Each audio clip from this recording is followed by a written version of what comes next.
Good morning all. Welcome to Dakshina learnings. Dakshina ലേണിംഗ്സിന്റെ daily news ഡെസ്കിലേക്ക് ഏവർക്കും സ്വാഗതം.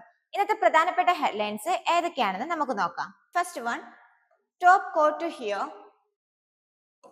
Article 143 reference on president and governors powers on July 22.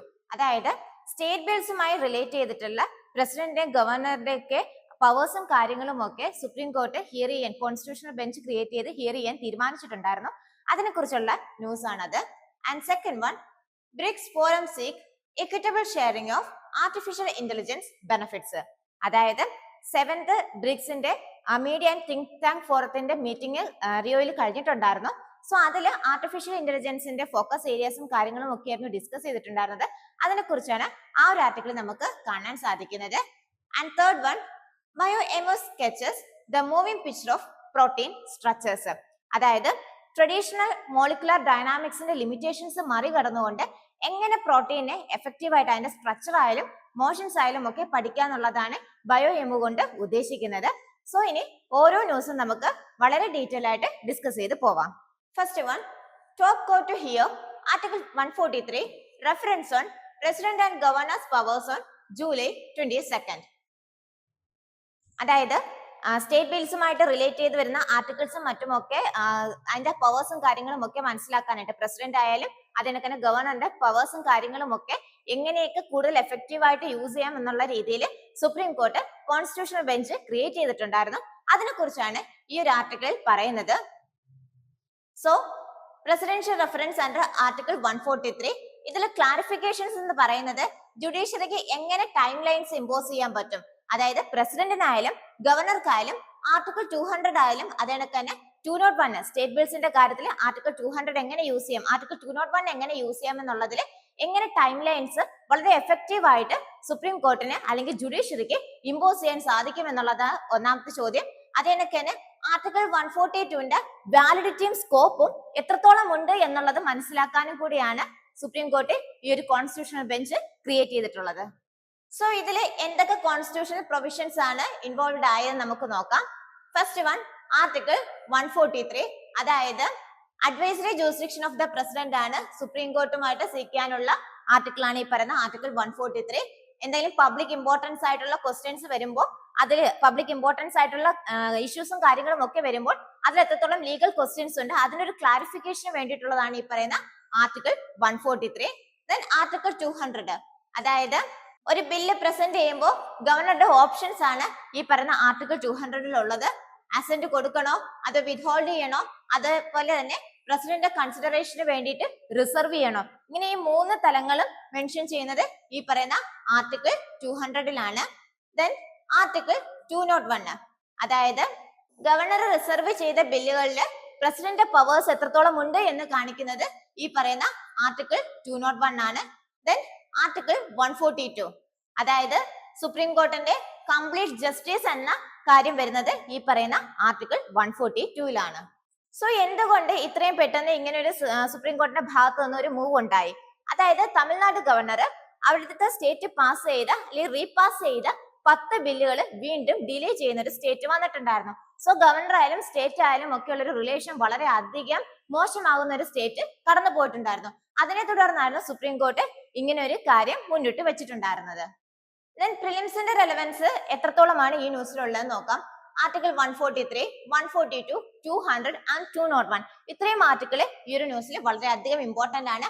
അതിന് തന്നെ powers and discretionary functions of the governor, judicial review and separation of powers ഇത്രയും കാര്യങ്ങൾ പ്രിലിംസിന്റെ point of വ്യൂല് ഈ ന്യൂസിൽ നിന്ന് നമ്മൾ നോക്കേണ്ടതാണ്.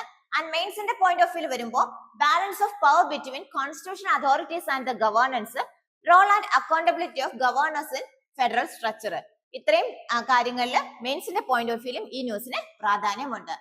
സോ 2019 ഈ ഒരു ന്യൂസുമായിട്ട് റിലേറ്റ് ചെയ്ത് അല്ലെങ്കിൽ ഈ ഒരു പവേഴ്സുമായിട്ട് കോൺസ്റ്റിറ്റ്യൂഷണൽ പവേഴ്സുമായിട്ട് റിലേറ്റ് ചെയ്ത് ക്വസ്റ്റ്യൻ പ്രിലിംസിന് ചോദിച്ചിട്ടുണ്ടായിരുന്നു.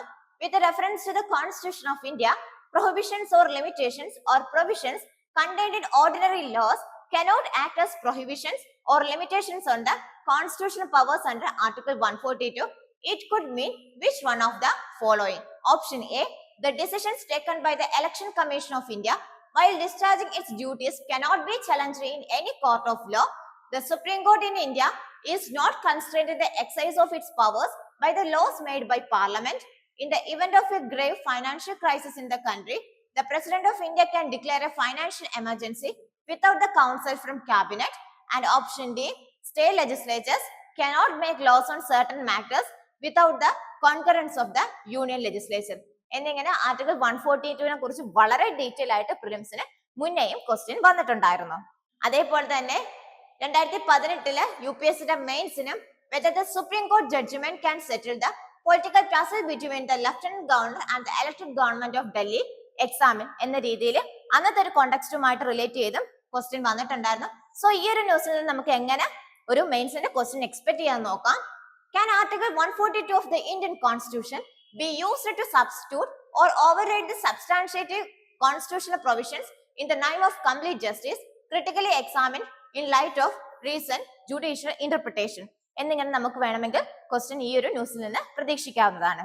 And the second news, BRICS Forum seeks equitable sharing of AI benefits.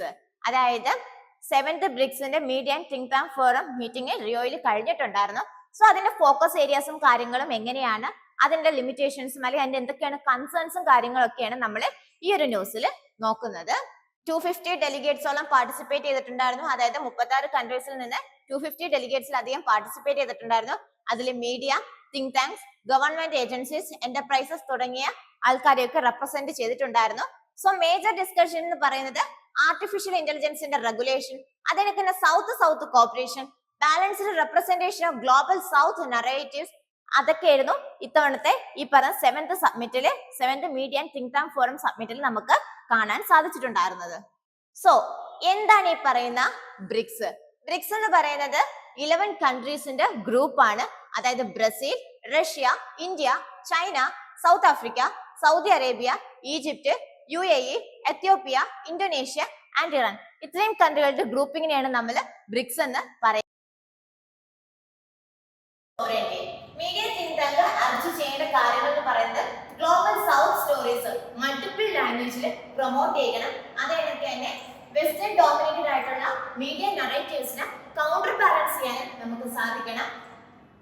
Global south അല്ലെങ്കിൽ ഗ്ലോബലി തന്നെ സിവിലൈസേഷൻ ഡൈവേഴ്സിറ്റി ആയാലും പ്ലൂറലിസം ആയാലും ഒക്കെ ബ്രിക്സ് നേഷൻസിന് ഉയർത്തി കാണിക്കാനും സാധിക്കണം. Strategic BRICS corporation. ബ്രിക്സ് എന്ന് പറയുന്നത് ഒരു മെയിൻ ചാനലായിട്ട് ഗ്ലോബൽ സൗത്ത് കോർപ്പറേഷൻ ഒരു മെയിൻ ചാനലായിട്ട് വർത്തിക്കണം. അതേപോലെ തന്നെ global south unity, self reliance എന്നീ കാര്യങ്ങൾക്ക് ഇമ്പോർട്ടൻസ് കൊടുക്കണം. ഡയലോഗ്, ഇക്വിറ്റി, ജസ്റ്റിസ്, ഇന്റർനാഷണൽ ഗവേണൻസുമായിട്ട് റിലേറ്റ് ചെയ്ത് വരുന്ന ഡയലോഗ്, ഇക്വിറ്റി, ജസ്റ്റിസ് തുടങ്ങിയ കാര്യങ്ങൾ വളരെയധികം രീതിയിൽ പ്രൊമോട്ട് ചെയ്യാൻ സാധിക്കണം. Global south joint communication partnership പ്രോഗ്രാമിനെ ലോഞ്ച് ചെയ്യുക. അതേപോലെ തന്നെ ക്രോസ് സെക്ടർ ഡയലോഗ്, അതേപോലെ ഗ്ലോബൽ സൗത്തുമായിട്ട് ചേർന്നിട്ടുള്ള കൊലാബറേഷനും കാര്യങ്ങൾക്കുമൊക്കെ പ്ലാറ്റ്ഫോംസും മറ്റുമൊക്കെ എൻഹാൻസ് ചെയ്യുക എന്നുള്ളത് ഈ സബ്മിറ്റിൽ കാണാൻ സാധിക്കുന്നുണ്ട്. സോ എന്തൊക്കെ ജിയോ പൊളിറ്റിക്കൽ ടെൻഷൻസ് ഈ ഒരു ബ്രിക്സ് കാര്യങ്ങളുമായിട്ട്, ഈ ബ്രിക്സ് കൺട്രീസിന്റെ ഇടയിലും മറ്റുമായിട്ട് ഉണ്ടെന്ന് നമുക്ക് നോക്കാം. യൂണിലാറ്ററലിസം അതേപോലെ തന്നെ ടാരിഫ് ട്രെഡ്സും ഒന്നും നമുക്ക് ഇതേവരെ വളരെ നല്ല രീതിയിൽ അഡ്രസ് ചെയ്യാൻ സാധിച്ചിട്ടില്ല. അതേപോലെ തന്നെ ബ്രിക്സ് എക്സ്പാൻഷനുമായിട്ട് റിലേറ്റ് ചെയ്ത് വരുന്ന യുഎസിന്റെ ത്രെഡ്സും കാര്യങ്ങളും ഒക്കെ തന്നെ ആ ഒരു ചർച്ചകളും ഒന്നും തന്നെ ഇവിടെ നമുക്ക് കാണാൻ സാധിച്ചിട്ടില്ല. സോ ബ്രിക്സ് എന്ന് പറയുന്നത് ഒരിക്കലും ഒരു ആന്റി വെസ്റ്റ് ആയിട്ടുള്ള ഒരു ഗ്രൂപ്പിംഗ് അല്ല, പക്ഷേ പ്രോ ഇക്വിറ്റി ആൻഡ് മൾട്ടിലാറ്ററലിസം നമുക്ക് ഇവിടെ കാണാനും സാധിക്കുന്നുണ്ട്. ആൻഡ് മെയിൻസിന്റെ പോയിന്റ് ഓഫ് വ്യൂ നോക്കുമ്പോൾ GS2ലും GS3ലും SA-ലും ഒക്കെ ഈ ഒരു ബ്രിക്സ് എന്ന് പറഞ്ഞ കാര്യം വളരെയധികം ഇമ്പോർട്ടന്റ് ആണ്. ബ്രിക്സിന്റെ think tank forum, media and policy coordination platform, global south joint communication partnership, media corporation initiative തുടങ്ങിയ കാര്യങ്ങളൊക്കെ പ്രിലിംസിന്റെ പോയിന്റ് ഓഫ് വ്യൂ വളരെയധികം ഇമ്പോർട്ടന്റ് ആണ്. ആൻഡ് പ്രിലിംസിന് 2014 ബ്രിക്സ് റിലേറ്റ് ചെയ്ത് ക്വസ്റ്റ്യൻ വന്നിട്ടുണ്ടായിരുന്നു. With reference to grouping of countries known as BRICS, consider the following statement. First statement, the first summit of BRICS was held in Rio de Janeiro in 2009.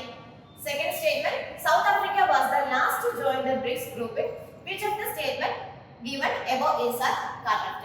എന്ന് question ചോദിച്ചിട്ടുണ്ടായിരുന്നു. So എത്രത്തോളമാണ് BRICS എന്നുള്ള grouping important എന്ന് നിങ്ങൾക്ക് മനസ്സിലാക്കാൻ പറ്റും. And final news, BioNO sketches the moving picture of protein structures. അതായത് traditional ബയോമോളിക്കുലർ അല്ലെങ്കിൽ ട്രഡീഷണൽ മോളിക്കുലർ ഡൈനാമിക്സിന്റെ ലിമിറ്റേഷൻസ് മറികടന്നുകൊണ്ട് എങ്ങനെ നമുക്ക് പ്രോട്ടീന്റെ സ്ട്രക്ചർ ആയാലും മോഷൻസ് ആയാലും മനസ്സിലാക്കാം എന്നുള്ളതാണ് ഈ ഒരു എഡിറ്റോറിയലുടനീളം നമ്മൾ അല്ലെങ്കിൽ ന്യൂസിൽ നമ്മൾ നോക്കുന്നത്. സോ മൈക്രോസോഫ്റ്റ്, അതേപോലെ തന്നെ റൈസ് യൂണിവേഴ്സിറ്റി, US-ൽ ലൊക്കേറ്റ് ചെയ്തിരിക്കുന്ന റൈസ് യൂണിവേഴ്സിറ്റി, അതേപോലെ തന്നെ ജർമ്മൻ യൂണിവേഴ്സിറ്റി തുടങ്ങിയ അവിടത്തേക്ക് റിസർച്ചേഴ്സ് ചേർന്നിട്ടായിരുന്നു ഈ പറഞ്ഞ ബയോ എമുവിന്റെ ഡിസ്കവറിയും മറ്റുമൊക്കെ. സോ ബയോ എമു എന്ന് പറഞ്ഞ ഡീപ് ലേണിംഗ് ബേസ്ഡ് സിസ്റ്റം ആണ്. പ്രോട്ടീന്റെ ഡൈനാമിക് കൺഫർമേഷൻസും മറ്റും മനസ്സിലാക്കാനാണ് ഈ പറയുന്ന ബയോ എമു യൂസ് ചെയ്യുന്നത്. സോ ജേർണൽ സയൻസിലായിരുന്നു ഈ ഒരു കാര്യം പബ്ലിഷ് ചെയ്തിട്ടുണ്ടായിരുന്നത്. ഇത് എത്രത്തോളം ഡ്രഗ് ഡിസ്കവറിക്കായാലും ബയോ എഞ്ചിനീയറിംഗിനായാലും മോളിക്കുലർ ബയോളജിക്കായാലും ഒക്കെ ഹെൽപ്പ് ചെയ്യും, എത്രത്തോളം ഇംപ്ലിക്കേഷൻസ് ഉണ്ട് എന്നൊക്കെ നമുക്ക് വഴിയെ നോക്കാം. സോ എന്തുകൊണ്ട് പ്രോട്ടീന്റെ ഫ്ലെക്സിബിലിറ്റി മാറ്റേഴ്സ് ആവുന്നു? സോ പ്രോട്ടീൻ എന്ന് പറയുന്നത് റിജിഡ് ആയിട്ടുള്ള ഒന്നല്ല. They flex, twist and change shape to bind molecules, control signaling pathways, revealing hidden drug binding pockets. So വളരെയധികം ഫ്ലെക്സിബിലിറ്റി മെയിൻറ്റെയിൻ ചെയ്യുന്ന ഒന്നാണ് ഈ പറയുന്ന പ്രോട്ടീൻ. സോ സ്റ്റാറ്റിക് മോഡൽസ്, അതായത് ആൽഫ ഫോൾഡ് മോഡൽസുകളൊക്കെ സിംഗിൾ സ്റ്റേബിൾ സ്ട്രക്ചർ മാത്രമാണ് പ്രോട്ടീന്റെ കാര്യത്തിൽ പറയുന്നത്. പക്ഷേ ഈ ബയോ എമുവിന്റെ കേസിലാകുമ്പോൾ വളരെയധികം ഡൈവേഴ്സ് ആയിട്ടുള്ള പ്രോട്ടീൻ സ്ട്രക്ചറും പ്രോട്ടീന്റെ മോഷൻസും മറ്റുമൊക്കെ നമുക്ക് മനസ്സിലാക്കാൻ സാധിക്കുന്നുണ്ട്. സോ ബയോളജിക്കൽ ഫങ്ഷൻ എത്രത്തോളം ഉണ്ട്, ഡ്രഗ് ടാർഗറ്റിംഗ് എങ്ങനെയാണ് തുടങ്ങിയ കാര്യങ്ങൾക്ക് വളരെ ഡീറ്റെയിൽ ആയിട്ട് നമുക്ക് ബയോ എമു ത്രൂ പഠിക്കാൻ സാധിക്കും. സോ എന്താണ് ഈ പറയുന്ന ബയോ എമു? അതായത് ടൈപ്പ് എന്ന് പറയുന്നത് a based diffusion model for protein ആണ്. എൻസിബിൾ പ്രെഡിക്ഷന് വേണ്ടിയിട്ടാണ് നമ്മൾ ഈ പറയുന്ന ബയോ എമു യൂസ് ചെയ്യുന്നത്. പിന്നെ ഫങ്ഷൻ എന്ന് പറയുന്നത് ഇക്വിലിബ്രിയം, എൻസിബിൾ കാര്യങ്ങളൊക്കെ പ്രെഡിക്റ്റ് ചെയ്യുക എന്നുള്ളതാണ്. ട്രെയിനിങ് ഡേറ്റ എന്ന് പറയുന്നത് alpha fold structures, MD simulation data, 500,000 mutant sequence use ചെയ്തിട്ടാണ്. ദെൻ ഔട്ട്പുട്ട് എന്ന് പറയുന്നത് പ്ലോസിബിൾ ആയിട്ടുള്ള 3D കൺഫർമേഷൻസും കാര്യങ്ങളും നമുക്ക് കിട്ടുന്നുണ്ട്. വളരെയധികം ക്വിക്ക് ആയിട്ട് വളരെയധികം അഫോർഡബിൾ ആയിട്ടുള്ള രീതിയിലായിരിക്കും നമുക്ക് ഈ പറയുന്ന ഔട്ട്പുട്ട് അല്ലെങ്കിൽ ഈ പറയുന്ന സ്ട്രക്ചേഴ്സും കാര്യങ്ങളും ഒക്കെ കിട്ടുക. സോ എത്രത്തോളം ആപ്ലിക്കേഷൻസ് ആണ് സിഗ്നിഫിക്കൻസ് ഈ ഒരു ഡിസ്കവറിക്ക് ഉണ്ട് എന്ന് നമുക്ക് നോക്കാം. ഫസ്റ്റ് വൺ ഡ്രഗ് ഡിസ്കവറി, അതായത് ക്രിപ്റ്റിക് പോക്കറ്റ്സും കാര്യങ്ങളും ഒക്കെ റിവീൽ ചെയ്യുക. കാരണം ക്രിപ്റ്റിക് പോക്കറ്റ്സും മറ്റുമൊക്കെ യൂസ് ചെയ്യുന്നത് ഈ പറഞ്ഞ ഡ്രഗ് ടാർഗറ്റിങ്ങും കാര്യങ്ങളുമായിട്ട് റിലേറ്റ് ചെയ്തിട്ടാണ്. സോ അങ്ങനെയാകുമ്പോൾ കോസ്റ്റ് ടൈമും ഒക്കെ വളരെയധികം കുറവായിട്ട് നമുക്ക് മനസ്സിലാക്കാൻ പറ്റും. പൊട്ടൻഷ്യൽ ആയിട്ടുള്ള ബൈൻഡിങ് സൈറ്റ് വളരെ പെട്ടെന്ന് തന്നെ റെക്കഗ്നൈസ് ചെയ്യാനും നമുക്ക് പറ്റും. Then second functional protein studies, അതായത് ഓപ്പൺ അല്ലെങ്കിൽ ക്ലോസ്ഡ് ആയിട്ടുള്ള കൺഫർമേഷൻസ് വളരെ പെട്ടെന്ന് തന്നെ ക്യാപ്ചർ ചെയ്യാൻ സാധിക്കുന്നുണ്ട്. 3D സ്ട്രക്ചേഴ്സിന്റെ ഹെൽപ്പ് ഇല്ലാണ്ട് തന്നെ നമുക്ക് പ്രോട്ടീനെ സ്റ്റഡി ചെയ്യാനും മറ്റുമായിട്ട് ഈ പറയുന്ന ബയോ എമു ഹെൽപ്പ് ചെയ്യുന്നുണ്ട്. Then mutation impact predictions, genetic mutations എങ്ങനെയാണ് സ്റ്റെബിലിറ്റിനെയായാലും ഷേപ്പിനെയായാലും അഫക്റ്റ് ചെയ്യുക എന്നുള്ളത് നമുക്ക് മനസ്സിലാക്കാൻ പറ്റും. Then large scale biotech research, അതായത് thousands of പ്രോട്ടീൻസിനെ മണിക്കൂറുകൾക്കുള്ളിൽ തന്നെ നമുക്ക് സ്റ്റഡി ചെയ്ത് പല ബയോളജിക്കൽ റിസർച്ചിനായാലും അല്ലെങ്കിൽ മൈക്രോബയോളജിക്കൽ റിസർച്ചിനായാലും ഒക്കെ വളരെയധികം നല്ല രീതിയിൽ നമുക്ക് യൂസ് ചെയ്യാൻ പറ്റും. സോ എന്താണ് ഈ പറയുന്ന ബയോ എമുവിന്റെ കൺസേൺ എന്ന് നമുക്ക് നോക്കാം. ഫസ്റ്റ് വൺ സ്റ്റാറ്റിക് പ്രെഡിക്ഷൻ, അതായത് ടൈം പാർട്ടിയൽ മോഡലിംഗ് കാര്യങ്ങളും ഒന്നും തന്നെ ഇവിടെ കാണിക്കുന്നില്ല. അതേപോലെ തന്നെ സെല്ലുലാർ എൻവയോൺമെന്റ്, ഡ്രഗ് മോളിക്യൂൾസ് അല്ലെങ്കിൽ പ്രോട്ടീൻ ഇന്ററാക്ഷൻസ് തുടങ്ങിയ കാര്യങ്ങളൊന്നും തന്നെ ഇവിടെ കാണിക്കുന്നില്ല. സിംഗിൾ ചെയിൻ പ്രോട്ടീൻസിൽ മാത്രമായിരിക്കും ഇതിന്റെ ഫങ്ഷനിങ് കാര്യങ്ങളും ഒക്കെ വളരെ എഫക്റ്റീവ് ആയിട്ട് നമുക്ക് കാണാൻ സാധിക്കുക. അതേപോലെ തന്നെ അൺസർട്ടനിറ്റി മെട്രിക്സ്, ആൽഫ ഫോൾഡുമായിട്ട് റിലേറ്റ് ചെയ്ത് വരുന്ന അൺസർട്ടനിറ്റി മെട്രിക്സും കാര്യങ്ങളും ഒന്നും തന്നെ ഇവിടെ ഇല്ല.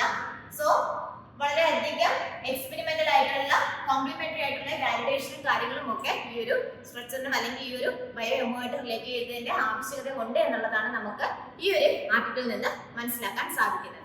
സോ ഈ ഒരു ബയോ എമു അല്ലെങ്കിൽ പ്രോട്ടീൻ സ്ട്രക്ചർ കാര്യങ്ങളൊക്കെ GS3 സയൻസ് ആൻഡ് ടെക്കിന്റെ ഭാഗമായിട്ട് വരുന്ന ഒന്നാണ്. സോ ഇന്ന് നമ്മൾ വളരെ ഇമ്പോർട്ടന്റ് ആയിട്ടുള്ള ന്യൂസുകളൊക്കെ കവർ ചെയ്തിട്ടുണ്ട്. മറ്റൊരു ന്യൂസ് സെഷനുമായിട്ട് നാളെ നമുക്ക് കണ്ടുമുട്ടാം. Thank you.